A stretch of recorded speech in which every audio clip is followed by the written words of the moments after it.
Hello everyone, and welcome to this session where I just want to go over some of the charts that I've been analysing recently from a VPA perspective. And in fact, when I've looked over the charts in question, they've all got a certain commonality about them, but the outcome has been slightly different. And I just want to sort of highlight that and see what's going to be happening next with the three stocks in question. But before we start, as always, as you know, trading and investing can be a risky business. So please don't ever think of using money that you cannot afford to lose. If I just take away the disclaimer, what I'll be covering are the two of the stocks are already on my blog, which is annacooling.com. One of them is Cisco, and the other one is Plug Power, which I think I did last week. But there's also a third, which I haven't actually put on as a separate blog post, and it's the one for Coinbase, which is the obviously the big broker for cryptocurrencies, particularly given what has been happening in the cryptocurrency space.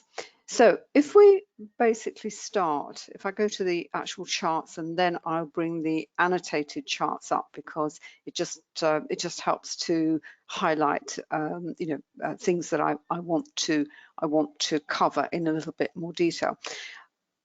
First of all, the reason I select the selection of these charts all came about when I used FinViz, and the criteria that I was looking for was obviously a volume-based one. All my criteria for selecting charts are all variations of volume in terms of average volume, current volume, and I'll use different amounts, and it throws up all sorts of things. And then what I look at is what are the volume figures that are revealed, and how is that reflected in the chart itself.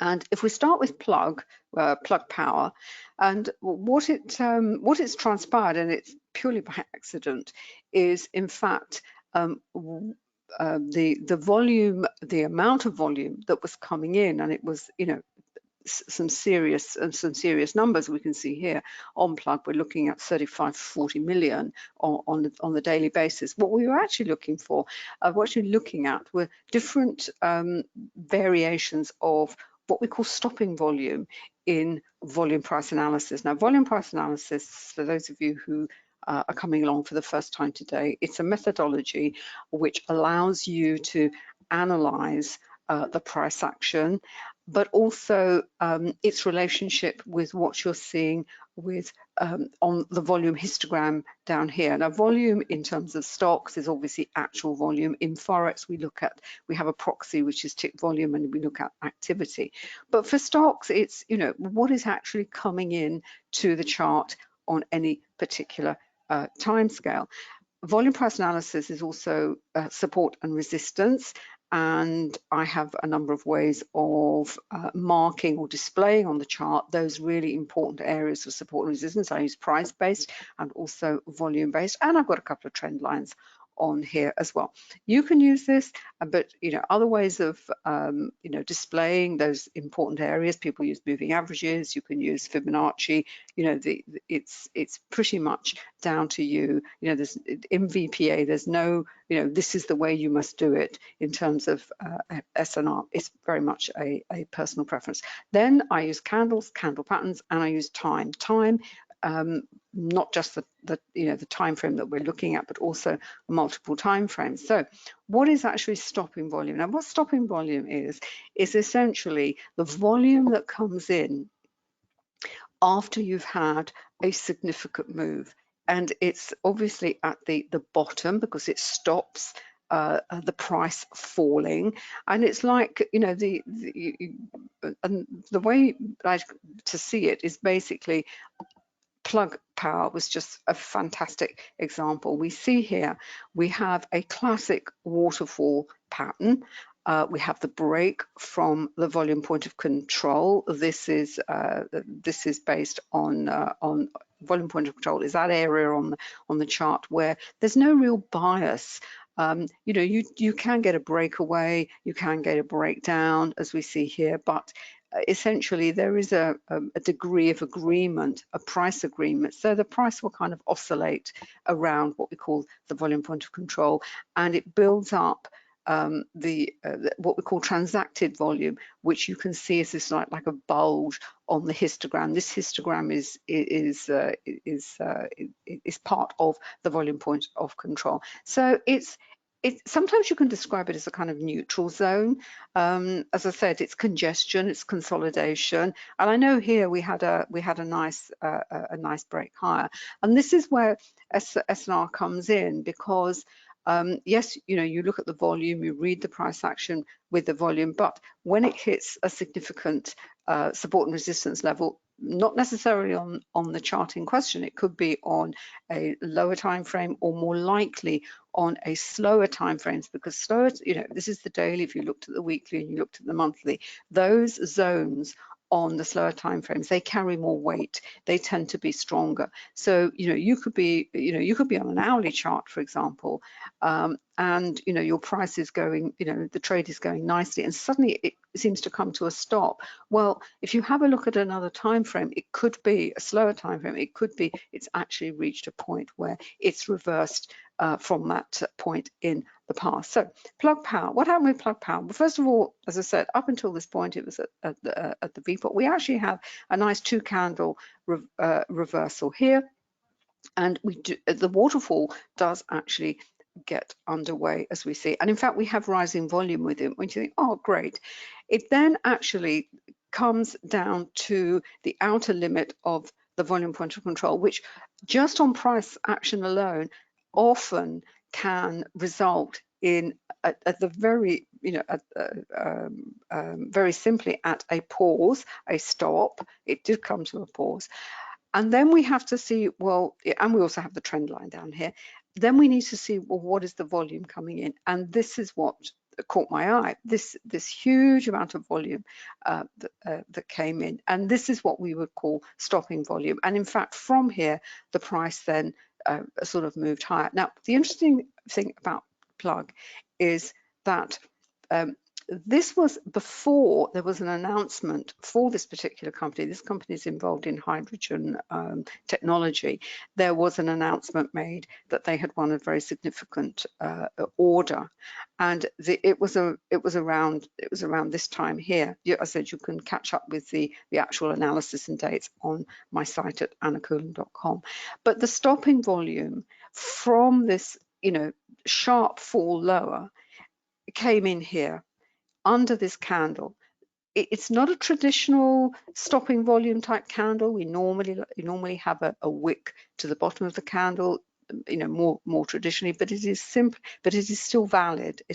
Simply because, you know, this is an anomalous candle anyway, in the sense that given the range of the candle and the amount of volume underneath it, it's telling you something is not quite right. So that's one example of stopping volume that we had on plug power. And in fact, it's really nice to see the volume then kind of goes back into more kind of what's average for this particular stock, because this was, you know, as said, much higher than average. And the average numbers I actually you can find, as I said, at FinViz, and you know, it's going up very, very nicely. And then we look at support and resistance, saying, well, where is it? You know, where is it going to go from here? So, like, you know, reasonable amount coming yesterday. That was you know, nearly 25 million. Obviously, this is you know, this is moving higher today. Encouragingly, it's going into what's called a low volume node on the volume point of control. You can see here the histogram is much narrower, it's much shallower. And once it gets through there, you tend to find price action will go through more quickly than when it's in this kind of bulge. In fact, you can see this bulge, it had a little bit of sideways, and now you know, it should pick up a little bit of momentum. Markets generally have been a bit on the up today, partly because I think the PCE has come in not quite as bad as the Fed had feared. You know, I'm not saying inflation has been tamed or has gone away, but it, you know, maybe it has sort of peaked for the time being, and markets are responding accordingly. Plus, we have Memorial Day on Monday, and as a rule of thumb, markets like to end on a positive note before a major holiday. And then what you would do is you go up to the weekly chart, and you think, well, if we look at the weekly chart, you can see this this support line, this support, but you know, when the price action was underneath it, it was resistance. It also explains why we had that little bit of sideways a few days ago. So, you know, if it gets through there, where's the next sort of target? This is where S&R comes in, where you've got some quite strong resistance at this level here. This is actually $22. I've got that. It's $22. And really, where's it aiming for? I would say, you know, its natural home on the chart is back to the volume point of control, where it may pause. It will certainly pause, maybe go sideways again. So that is what, you know, that is what you're looking for.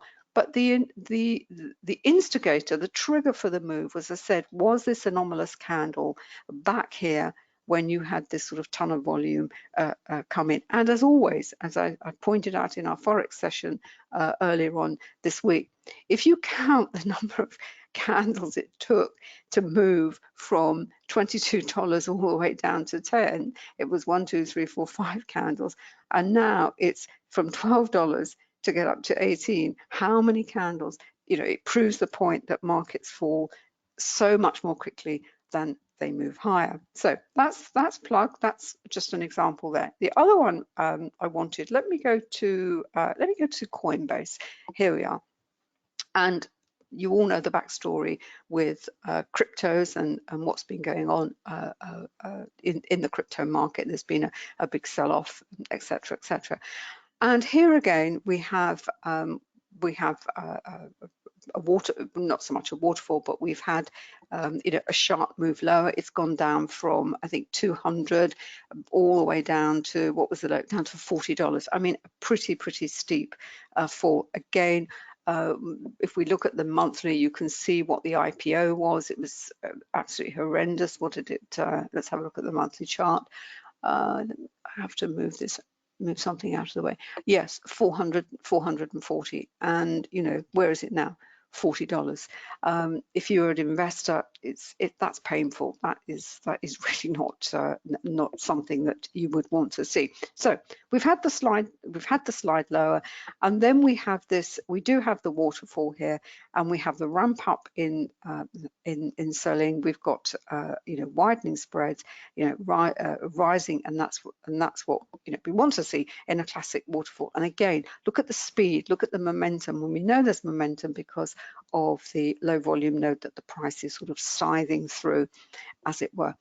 And this is the candle, this little candle, again, with a ton of volume underneath it. It's anomalous. So in there has to be price support. There has to be stopping. And this example of stopping volume is a nice example of what we call the tanker effect, which is what you most normally get with you know, once stopping volume comes in. And in fact, we've had it on 2 candles.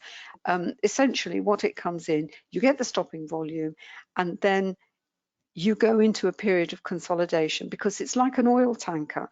You know, it's moving in one direction. When you want to you know, turn it around, you can't turn it around, can't go 180 degrees on a sixpence, as it were. It takes time. So this is much more classic in terms of the kind of the price action that you see with stopping volume.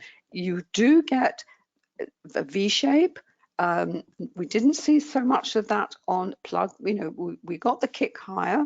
In fact, the nice thing about these 3 charts is they're all slightly different. You did get that, and then it went into a consolidation, pulled back a little bit, but we know the reason for that because of the resistance, the strong resistance that was on the weekly chart. This is much more, I would say, more typical in the sense that you get a very fast move lower.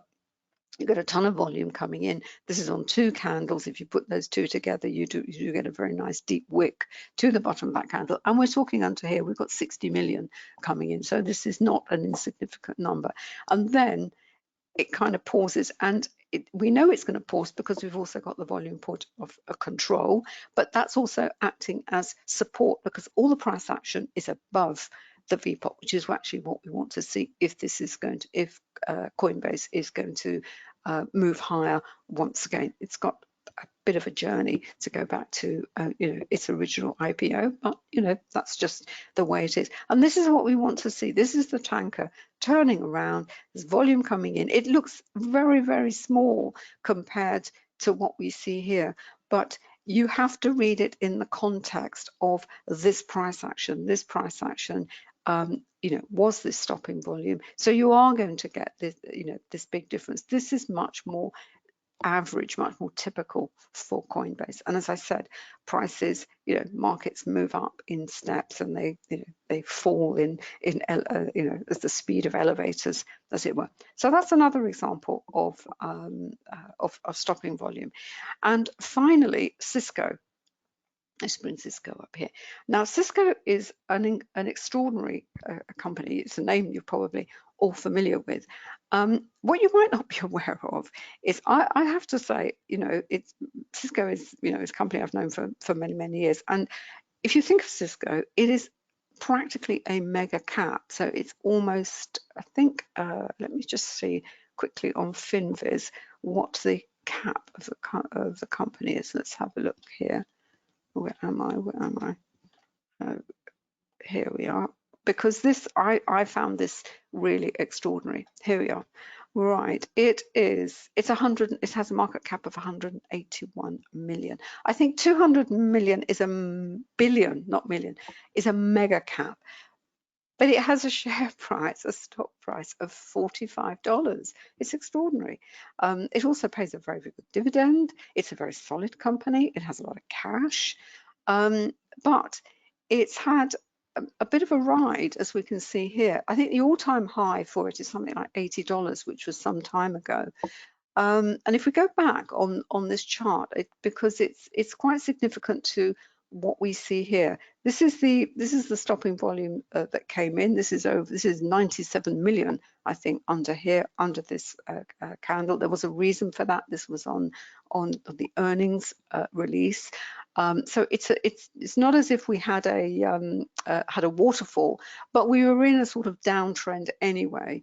And the trigger was the earnings. The earnings per share actually came out better than expected. They're going to pay out a very, very nice dividend, but it wasn't the number that triggered it. It was the projected revenues. The market there's going to be a bit of a slowdown, and personally, I think it was just a great excuse to whack it down so that that the market makers could load up on some cheap stock and then ready to push it higher. But it's not the first time it's been gapped. If we see here this gap down, this was another earnings release, and in fact it was a gap down. It was a volatility candle, big wick to the bottom, and this is much more typical of what you would see with stopping volume. So you have a big wick to the candle, lots of buying coming in, and in fact, it was not quite a V-shaped. We didn't get a congestion phase. We got a little bit of a pullback, not a lot of volume under that, and then we start this really, really nice trend higher. As I said, you can read about it on my blog at annacooling.com. Now, this trend higher is actually part of this what we call the Santa rally. This was in December, and the Santa rally goes up to Christmas, and it's much more that period after Christmas to the end of the trading year, and we can see that moving higher and higher. We do see the sort of narrowing of spreads, and we also see the falling away of volume. That is partially seasonal. It's what you would expect. So in a way, that is a kind of anomaly. And obviously, what happened in January, December was huge. The tech sector was up, Cisco was up nicely, and then January was a bit of a nightmare for the whole market. And in fact, we see that on the monthly chart. We have two, but that's December, that's January, and that's been, the rest of the price action since January. It's been a bit of a torrid start to the year. But as I said, if you look down the wick of this month's candle, as I said, markets really want to finish the month on a bit of a high. So that explains that trend higher. This is the rest of the month, the rest of January.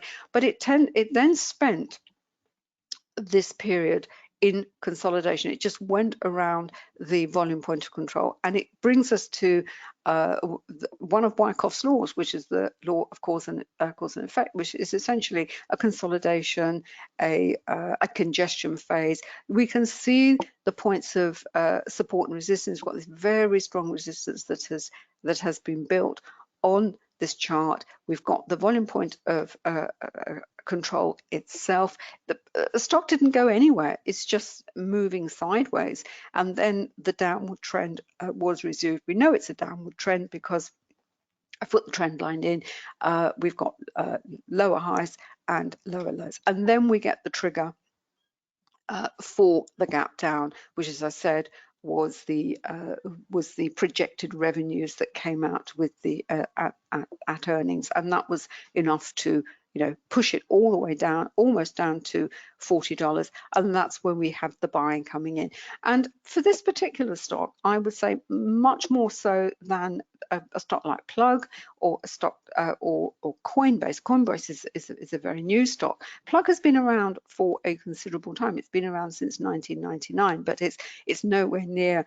It doesn't have the the solidity of Cisco systems. So what you're seeing here is you're seeing a mega cap stock coming down to nearly $40. So investors are always going to be very keen to buy into this stock, and also it's almost what they call a dividend aristocrat, and that is a stock that pays a consistent dividend, but not just a consistent dividend, but a dividend that increases year on year. So as an investor, that's what you want. You want a solid company that is going to give you a good return for your money, but at the same time, you really want to buy it at the right time. It may pay a really good dividend, but do you really want to have bought it up here? Of course, there will be funds that would have got in at this point here. I would suggest they look at using something like VPA to give them a little bit of a clue as to finding a good place to maybe buy and sell. So as I said, this is the stopping volume coming in, and it's actually pushed the price higher, and we're back to sort of average volumes. And it's also being, because it's a tech company, it's also being lifted by what is happening. The tech's been sold off so badly. I think actually it's sold off exactly, the sell-off in Cisco matched the sell-off in tech. And just a little tip for you, if you want to find out, those of you who come along regularly will know that I talk about FinViz a lot. I've actually subscribed to it, and what you can do is you can create a chart that compares two instruments. So here we've got Cisco and we've got SPY, but if we go to the XLT, XKL, we'll get it right in a minute. I will find it. Let me just look it up. Hold on a second. Actually, it's tech sector. I always forget what it is. Tech sector. No, I'm not going to find it. In fact, let me just have a look at my, there we are. I think I mentioned it here. Hold on. No, I didn't. Apologies about that. I should remember what it is. No, I don't want that one. I want the SPDR. SPDR tech. Here we are. Here we are. Here we are. Here we are.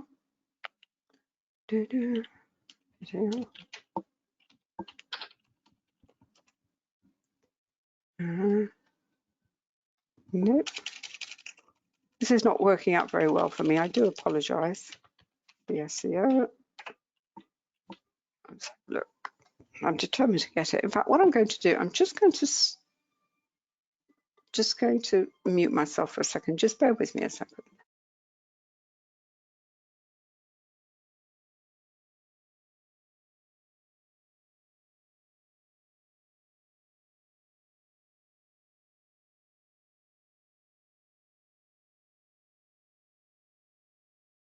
Well, unmute myself. XLK. I should know it by now. There we are. Right. So we have here, I don't want the SPY. I want Cisco. There we are. Right. And what I want to do is change the dates to, because I only really want it from December to date, basically. Yeah, here we are. So the performance of the tech sector, which is XLK, and by the way, Cisco is part of the XLK. It's one of the constituents. It's not a huge constituent, I have to say. ETFs, indices, they all have, the companies in them all are given weightings. And it's really important to know what those weightings are when you're trying to make a comparison. For this purposes, it's enough. I just want to see how Cisco has performed against, its big brother, as it were, which is the main tech sector. And we can see it's fallen as much as the XLK since December. So in December, Cisco, as I said, they had that big up candle. It was up 15. XLK was only up 3%. So it kind of outperformed the companies in that sector with a bigger weighting. But by the end of it, which is we are at the moment, this goes up to May the 22nd, we can see that they kind of pretty much kept pace with the fall. Now, if tech comes back, the tech sector comes back, and we can have a look at the chart for the tech sector, which is the XLK. Let's have a look and see what it is. And I just want a chart. Let's have a look. I'm still finding my way around FinViz. It's just, I keep discovering new things, and one of the things I've discovered is you can compare what a stock or a sector is correlating with, or what's an inverse correlation, which you can see here. So with Cisco, it's been really interesting to look at who, because its competitors, has it been doing better than its competitors, or has it been doing worse than its competitors? But you've got to be a bit careful, because Cisco is, as I said, it's practically a mega cap. So you've got to kind of compare apples with apples. So there've been some other companies there that have outperformed, but they're very, they're small caps. There's a couple of micro caps as well, which you could say, well, maybe they're good for the future. Who knows, right? Much more importantly, the XLK. We know technology has been hammered in this current pullback and correction. This is the sector for the tech, the tech companies. The two big ones in here are Microsoft and Apple, and we can see here, and we've kind of had, as you can see here, you've got a hammer candle there. We had an attempt to, that's sort of a doji there, a lot of volume under that one.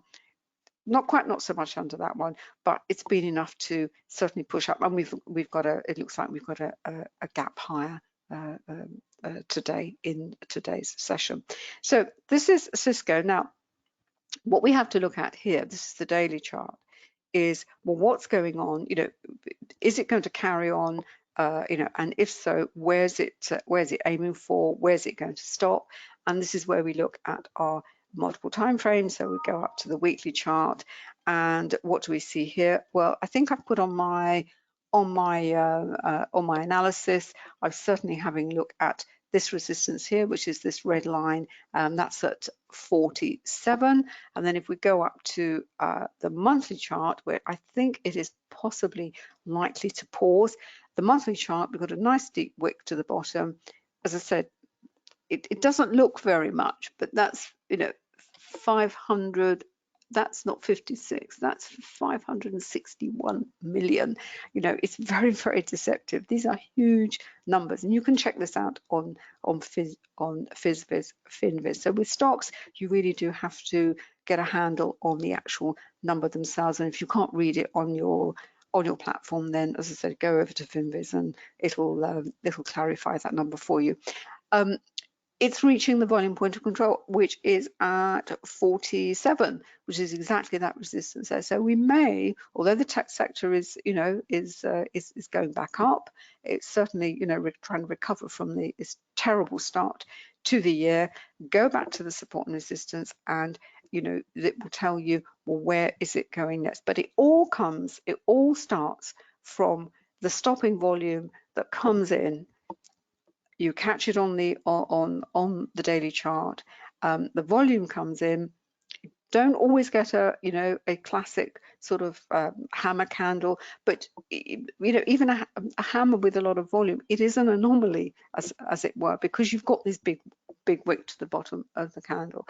They're things that you can spot. They're easy to spot on the chart, simply because the volume is just it will be out of sync with what has either gone before or come after it. So there's 3 separate examples of stopping volume. As I said, you can find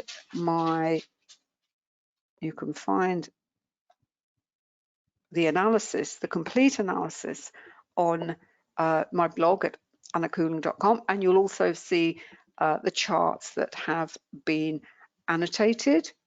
Coinbase isn't there, but as I said, the Cisco ones are.